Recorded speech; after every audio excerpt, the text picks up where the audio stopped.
with our review of Frankenstein and A House of Dynamite. How are they similar? Let's see.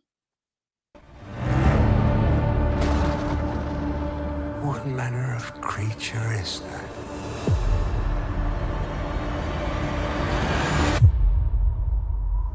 What manner of devil made him? I did. An idea took shape in my mind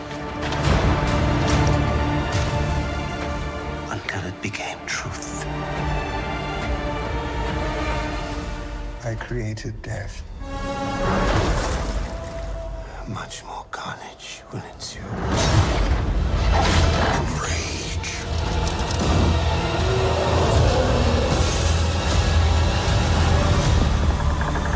Victory! Oh, wow. Good evening, everybody. It's Pajama Life. And with me today are these two fellas. David, say hey to the people. Hey, everybody. Great to be with you tonight.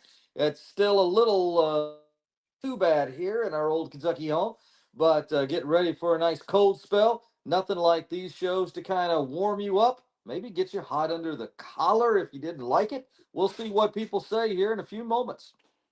And this guy, say hello to the people, Patrick. Hey, everybody. Okay. Sorry I missed last week. Here I am back, but ready to talk about some really interesting stuff this week. And this week, we're going to continue our similarities, differences campaign with looking at Frankenstein and A House of Dynamite. So we'll take a review Frankenstein, what we thought, and A House of Dynamite. Then I'll talk about what are some of the similarities between the two. You wouldn't think so with a classic Gothic and a modern day political thriller, but you'd be surprised. Pat, what did you think of Guillermo Del Toro's version of Frankenstein? Well, Del Toro's films are just always gorgeous to look at, and this was no exception. Ooh, I mean, yes, Lord. but there is so much that's already been done. I mean, to dig out any sort of new gold within this well worked vein is Centuries. tough. It's tough, but I mean, I did enjoy. I mean, a lot of people have the impression or the cultural whatever the zeitgeist that the Frankenstein's the monster is the bad guy. I mean, we just got out of Halloween. Frankenstein costumes are ubiquitous with a monster, but if you've read the books, if you even watched the movies, to be really honest, Frankenstein, the monster is always the sympathetic character. Yeah. He is the person who did not choose anything. He's the person that, or the creature, or whatever you want to call it. I say person because he's the person that didn't choose any of this. He's the person that's been forced into this. He's being demonized. It's a tough go for the creature, and you can't help but feel sympathetic for him. I like I said, the visuals carried a lot. It was a little overdone at points with some of the visual stuff. I would say, again, it is well mined. We all know the story. Before you turned on that show, you was like, oh, there's some mad scientist going to create a creature. Yes, because we all know the story. But I did like, I think Jacob Elordi, who was without so much prosthetics, very much Saltburn, which gives you some really weird vibes. I'm not going to lie. But I liked it. It wasn't, usually Guillermo del Toro's films are a little bit revelatory as far as, they take a new look at things. And granted, he spent a lot of time on humanizing Frankenstein's creature, but it wasn't anything I mean, it was great to look at. I didn't feel cheated one little bit about the time I spent on it. Overall, yeah, a tentative thumbs up. It was a subject choice that had been done a lot, and there was nothing spectacular and new to make it, a fresh look at it, but well done. So that makes that says a lot for me. Yeah, David, what are your thoughts? My initial thought is this is the Halloween movie that we should have been talking about. I don't think I was able to be here for Halloween, that show on November 1. But oh my gosh, it was beautiful, as Pat said. I Mm-hmm. thought that what a an interesting take. You have this wonderful manuscript by Mary Shelley, and the story was changed a little bit in certain characters. The brother character was greatly expanded from the novel, Mm-hmm. um, but such a powerful story, and I loved it. Great performances. We saw Poe Dameron, Moon Knight, as Doctor Frankenstein, the one of the poor Dr. victims from. Isaac.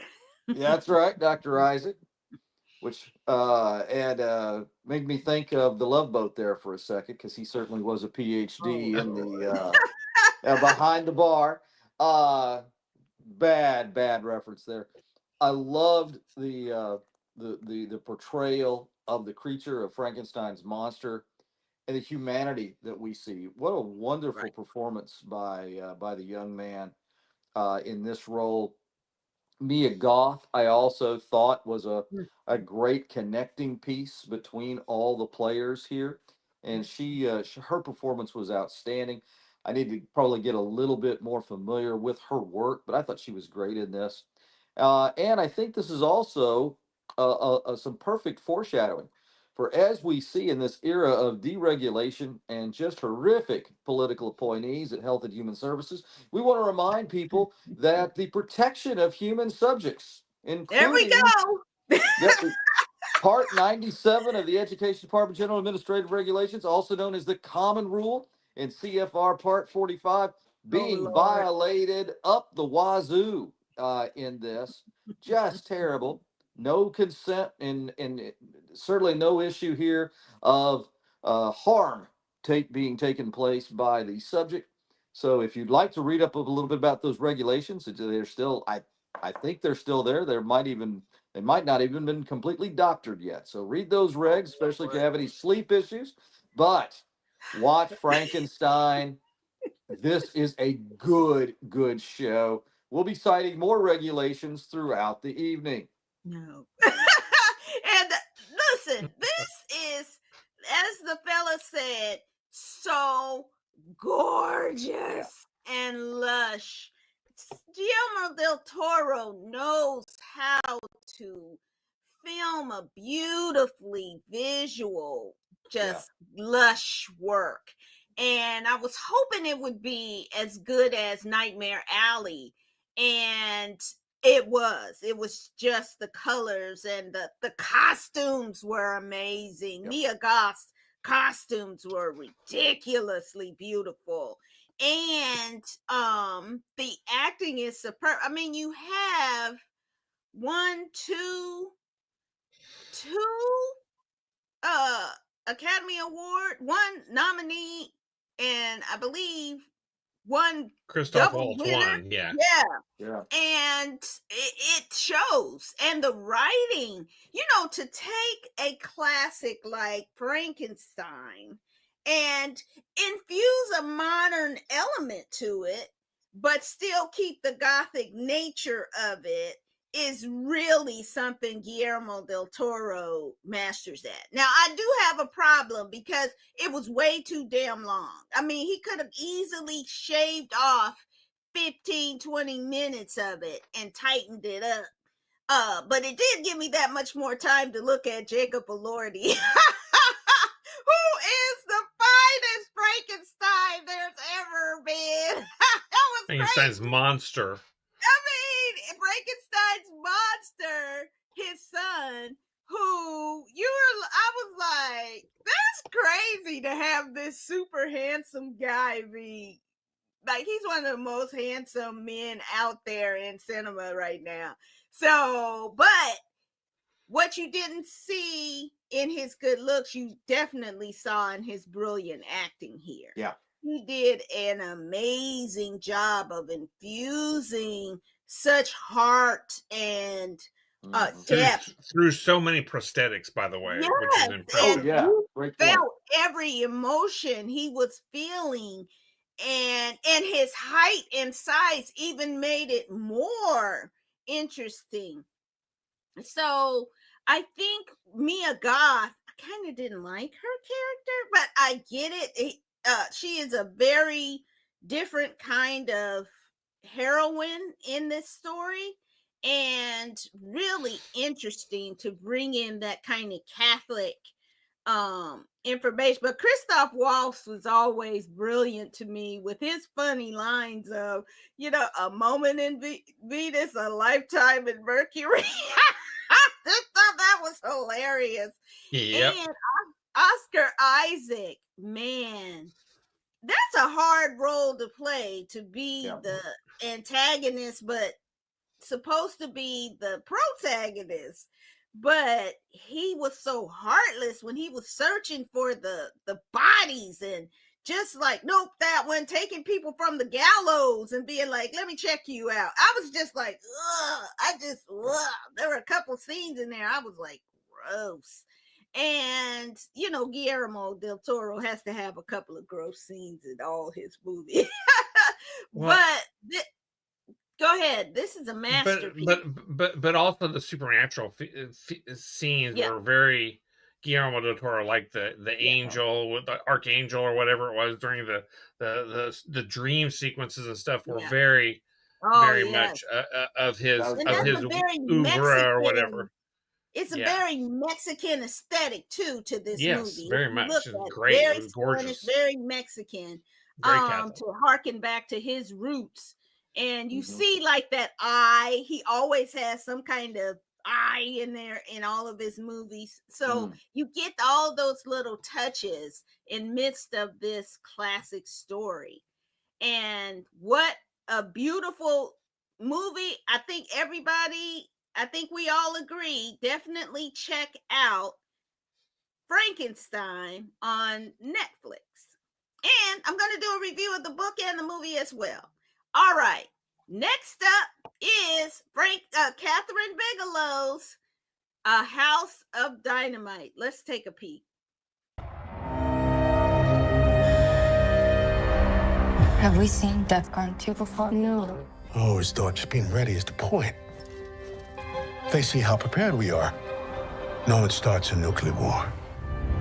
Approximately 3 minutes ago, we detected an ICBM over the Pacific. Current flight trajectory is consistent with impact somewhere in the continental United States. Stratcom is asking for launch instructions right now. We are talking about hitting a bullet with a bullet. Get in the car and just start driving. If we do not take steps to neutralize our enemies now, we will lose our window to do so.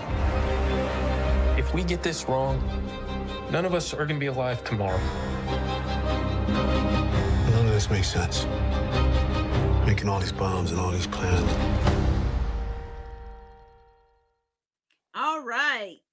David, what did you think of A House of Dynamite?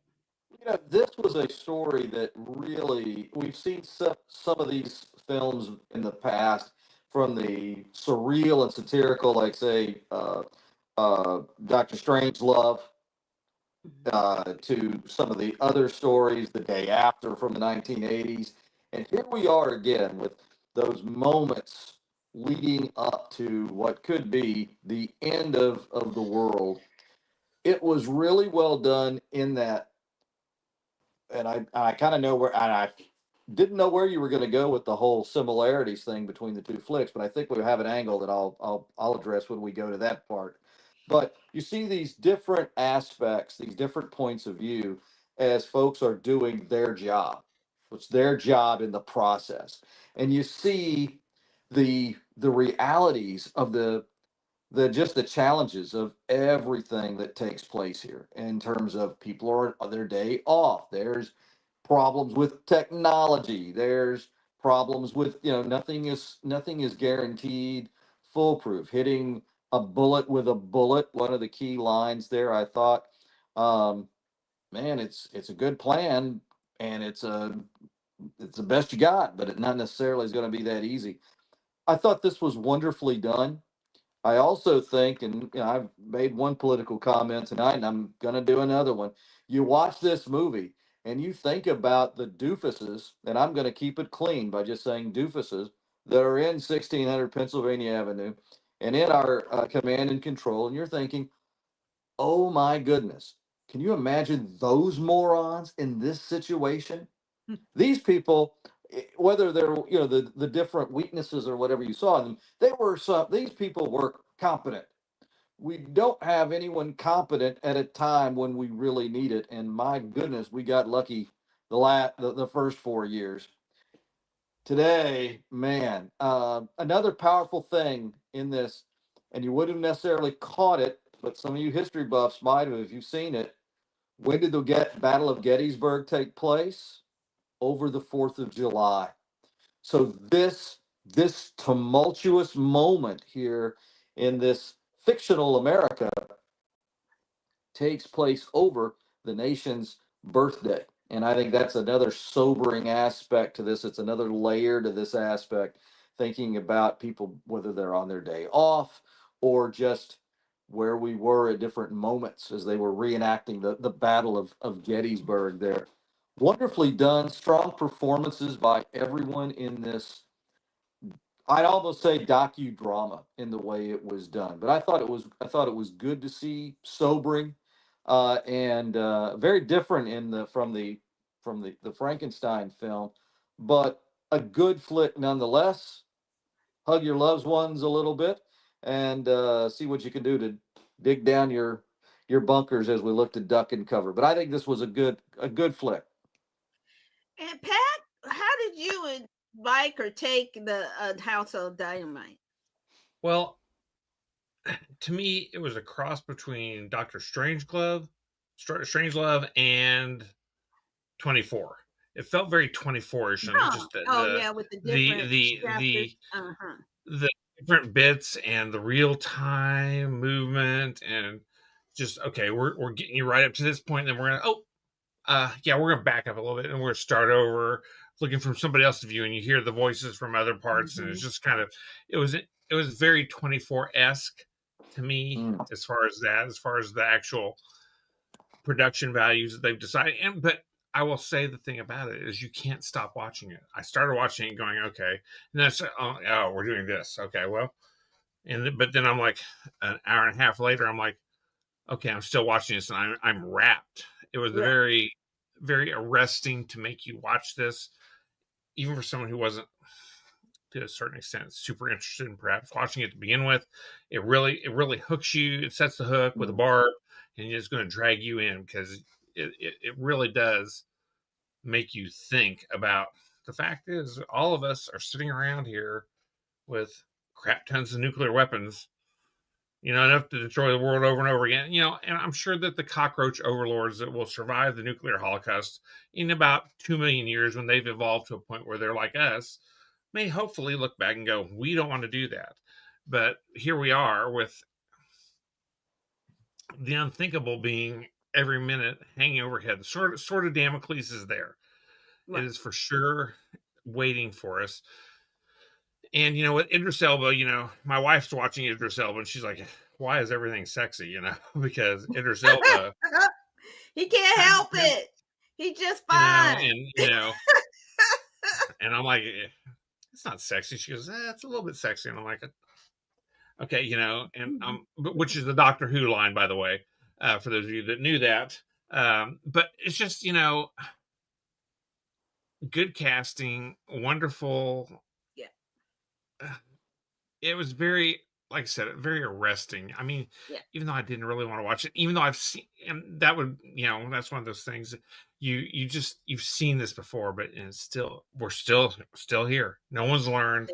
We're all in the same place. And even if we learn, that doesn't mean that Kim Jong-un is going to learn, or Vladimir Putin, or whoever the current leader of Pakistan is. You're not going to learn. But here we are. So very sobering, a good watch, and is definitely makes you think. And I really appreciate the different chapters, to see it from the multiple perspectives and to understand. I thought it was kind of like, I like your 24 analogy, Pat. And I thought war games, and I was like, oh wow, this, you've got all these elements, and all it takes is one bad actor right? Yeah. Whoever the country was that just decided, oh, I'm just going to drop a bomb on this place. Well, actually, we're kind of doing that right now. So, it's very topical, what's going on. And I think that we need to understand, some of the geopolitical dynamics going on, and that these are, people going to work every day with a job. And then I thought it was interesting to see who was selected to go to the safe place and who wasn't.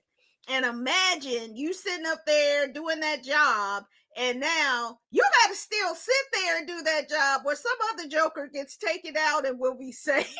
Right. Then you might get bombed. I mean, I don't know if I love my job that much, but it's kind of one of the things about it is that, the determination of those decisions, how much that's a heavy weight. And you need some people who are sane and competent to be able to carry that weight when the moment comes. Nobody knows what they'll do in those, trying times, but with someone who is competent and someone who is sane and has good moral compass, the outcome might be a little bit better. But it's interesting to see the military side of it, and people like, well, you gotta shoot, you gotta do something. And then other people who are like, hold on, let's see, is this a mistake like it had been in the past, or is this really something that is a declaration of war? And so I think it brings up a lot of moral questions, a lot of questions about nuclear defense. And it's an interesting, and Kathryn Bigelow, I've loved her since Strange Days. She stepped right out from beneath James Cameron's shadow when she was married to him to do some of the most provocative and interesting movies. But all of her movies, they end kind of like a question. Strange Days was kind of the only one that didn't end in a question. But I didn't want to bring up the question, but you're like, whoa, credits? What? We're doing credits now? Like, I thought that was brilliant too. Yeah. That was, to me, one of the more brilliant pieces of this film is you kind of, what do you think is going to happen? You kind of, well, probably what we hope is going to happen, but is that really what's going to happen? I thought that was beautifully done. Yeah. I mean, she had that kind of restraint that, her ex James Cameron never has. So, and a lot of other directors never have. So kudos to her and her direction of this. And definitely, I think we all agree, check out A House of Dynamite. But I also want to talk about, and I want to ask you guys about the similarities between these things, which I hadn't really thought about until I watched them. And I was like, these have some very similar things, which one is the real cautionary tale. Both of them are. And one is talking about the cautionary tale of medical advances. What have we discovered on the way, or what have we done on the way to having medical advances? A lot of what we think of as atrocities were done in the name of medical research. You've got the experiments on Black women and fertility. You've got the Tuskegee experiment. You've got Nazis experimenting on the Jewish people. MK Ultra. Yeah, but then you have all these scientific advancements that also comes out of it. So it's a very thin line, which gets back to David's point about, having regulations around this. But then when you look at A House of Dynamite, you look at, what did we create in creating nuclear weapons. You know, we have something that has a lot of atrocities associated with Hiroshima and Nagasaki. Those things led to a lot of just horrible death. Um, but it did stop World War II. So And may have prevented World War III up to this yeah, point. as a deterrent. But there's also both the danger of creating something you can't control. You know, Frankenstein created the creature, but then he ended up not being able to control it. And the same thing with us and nuclear weapons. Once the nuclear weapons are out there, other countries are definitely going to have them. And now you can't control what happens if one person, like one country, decides, oh, I'm just going to see, I just want to throw something out there and see what happens. Well, now you got all this chaos. So I thought, looking at it from that perspective, as well as what do you give up in terms of control? You think you have control, but once, like they said, the genie's out of the bottle, then everybody's gonna start throwing bombs. And once you have created a living being, then you're going to have corporations then also trying to come in and do stuff. And then you're going to have all these that's what Blade Runner was about, right? In essence, you created these beings and now they're sentient and they want their own lives. So it's very interesting in that way. And then monsters versus creators, you know, we have in terms of the creature versus who was the hero, who was the villain. It's very like not so clear, right? Well, And it was same very thing, clear in Frankenstein. It was very clear in I Frankenstein. mean, the creature is not like an angel now. He's No, going but around he killing people right and left. but he was what he was made to be. Who is Yeah. to blame for what you were made to be? Is it you or is it your creator? This is And that the is thing I was seeing through. If you want to put a parallel between the two movies, is what responsibilities do people have for their creations? And you yeah, see that. that was going to be my final point. Yes. I mean, that's just kind of where I'm at on it because here we You are. We got a have a guy who badass kid who does horrible things. Are you responsible for that kid's behavior? to a Or point you is it are. their nature?